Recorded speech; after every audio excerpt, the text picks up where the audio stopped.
All right, oldsoulsuni back again with another video. We got some Black Myth Wukong hands-on with impressions, first 2 hours. I am very excited for Black Myth Wukong. This is like, for me, this is my game of the year. So Black Myth Wukong, let's check it out. All right, let me turn the volume up a little bit. The list of impressive-looking Souls-like games on the horizon is long, with games like Phantom Blade Zero, Flintlock: The Siege of Dawn, and Wuchang Fallen Feathers all having solid showings this summer event season. But there's always been something extra special about Black Myth Wukong. It's stunningly gorgeous. The animations are incredibly fluid, it's steeped in rich Chinese culture, and there's just something immensely satisfying about playing as a Monkey King, beating up all sorts of mythical creatures with a giant extendable staff. While this isn't the first time IGN has gone hands-on with the game, it is my own personal first time with it, and after 2 hours of playtime with the opening chapter, I somehow walked away even more excited for its August 20th release. But I've said it before, like the enemy design, the map design. IGN China has already done an extensive preview. This game just looks ahead of its time, bro. Build, with many techniques, stances, and transformations already unlocked, which is great because my 2 hours covered pretty much the very start of the game. The first thing that I noticed as I started playing was how fluid and fast Wukong feels to control. Many Souls-likes are built on a foundation of slower and more methodical combat. The parrying, the dodging. Wukong feels exceptionally quick and agile. From the beginning, there's actually no block button. Wukong can twirl his staff to block projectiles, but as far as melee attacks go, everything must be dodged. To that end, there's a Bayonetta-style dodge system, where you can dodge up to 3 times very quickly, but after the third one, you're punished with a lengthy recovery time to try and curb people from just mindlessly mashing the dodge button. Perfectly timed dodges will reward you with extra focus, and once your focus bar has been filled, you get a focus point that allows you to chain a strong attack into your light combo string for a big chunk of damage. Later on, those focus points can also be spent on different types of special moves that you unlock in the skill tree, which we'll get to a bit later. Look at the enemy design, bro. Also has access to a number of spells that consume his mana. I only really got to play around with the immobilized, like how, which, like the size differentiate the enemies look from you versus like hits before the spell's effect wears like off. you really feel like you're defeating like gods and stuff. Are affected by the spell much I less, love it. And sometimes they were able to shrug it off entirely. Even at just an early stage, combat was a fun dance of actively looking for opportunities to avoid enemy attacks and find openings, keeping an eye on my focus meter so that I can use a damaging heavy attack whenever I had the chance, while also managing my mana and cooldown for my immobilize spell. Eventually, I got my first transformation, which turns Wukong into an absolute beast, with much stronger attacks and a hugely damaging super attack. Yeah, we saw this character. You literally defeat the dude and you take his staff, which one of his moves when you use the staff, it a lightning fast dash lets you transform into him. I him. basically turned into the boss that I got the transformation from. Later on, I added another tool to my repertoire, the tower stance, which swapped out my chargeable overhead strong attack for the ability to stand on my staff and avoid damage on the ground as long as my stamina held out. If I managed to stay on the staff long enough for a focus point to charge, I could spend it to leap off the staff, flip it around, and come crashing down with a powerful strike that felt incredibly cool to pull off. These stances, along with my general combat abilities, could all be upgraded through a level-up system that works a lot like Sekiro's. As you defeat enemies, you'll gain will, which builds up a bar in the top right of the screen. When the bar is full, you gain a spark, which can be used to purchase upgrades from one of your various skill trees. Once you fill the bar and bank a point, you can't lose it. You can even add that point wherever you want, not just at a shrine, which serves as Wukong's version of a bonfire-like checkpoint.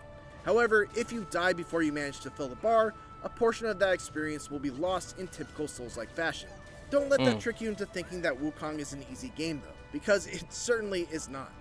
Enemies are aggressive, bosses are relentless, and even more so in their second phases, and you only have second phases potions to keep yourself alive.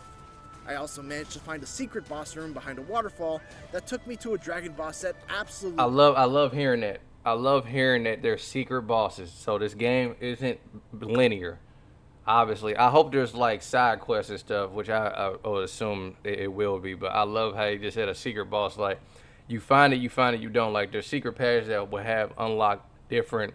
You may get different skill tree at points, different enemies, different accessory items, different hop ups in general. You know what I mean? Different pathways of just open up a whole nother like little side storyline. You know what I mean? So I love hearing that. Wrecked me. Fortunately, you can teleport from shrine to shrine, so you can come back to them much later down the road once you've upgraded your gear and add some more points into your skill trees. And speaking of gear, I didn't manage to find all that much, but I did find enough to at least know that there are sets of armor that grant extra bonuses for wearing multiple pieces of gear from that set. The levels themselves were fairly linear with a couple of branching points that led to some sort of treasure or item pickup. The real star of the show, though, were the boss battles. Even in just 2 hours, I fought against a wide variety of bosses. From a speedy wolf boss that I snagged my first transformation from, to a mule-kicking frog in human clothes, to... Like, look at that, bro. Like, you have not seen this attention to detail and boss design, bro. Like, this is like Elden Ring on crack.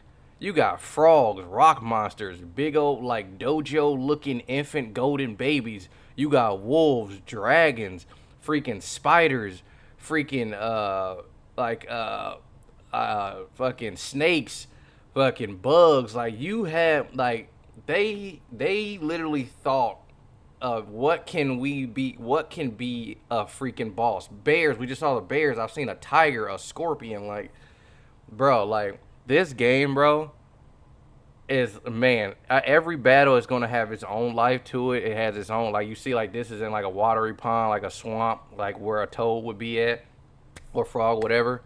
Like, I love this, bro. And like, again, I'm pretty sure in these situations, you can't fight all of them the same. So you'll need your different stances, different evades and different combos. Like you said, one move is like a quick, like overhead heavy, and one is like to stand up on your staff so you don't get hit. Like, there's going to be certain times you have to use certain stances and certain move sets to even be able to be comparable against certain enemies. Like, I love that, bro. Like, you're really gonna have to, and there's no block, so you really have to lock in. Like, I love that. And I don't know if there's gonna be like specific difficulties, but I'm playing this on the hardest difficulty. Like, yes, I'm probably gonna be raging, but like, what I already know, this is one of those games, like, it's gonna feel so good to defeat a boss.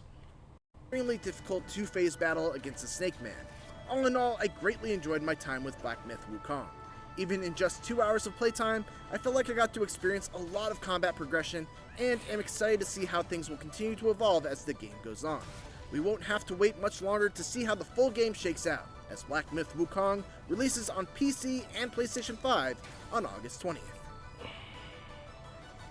That's awesome. Literally, someone literally commented on what the Phantom Blade Zero video that I made and said, these Chinese developers are killing it. And I was like, bro, they really are. Like, Black Myth Wukong, Ghost of Tsushima, Rise of the Ronin, Stellar Blade, Phantom Blade Zero. Like, bro, they are putting foot to the goddamn pedal, bro.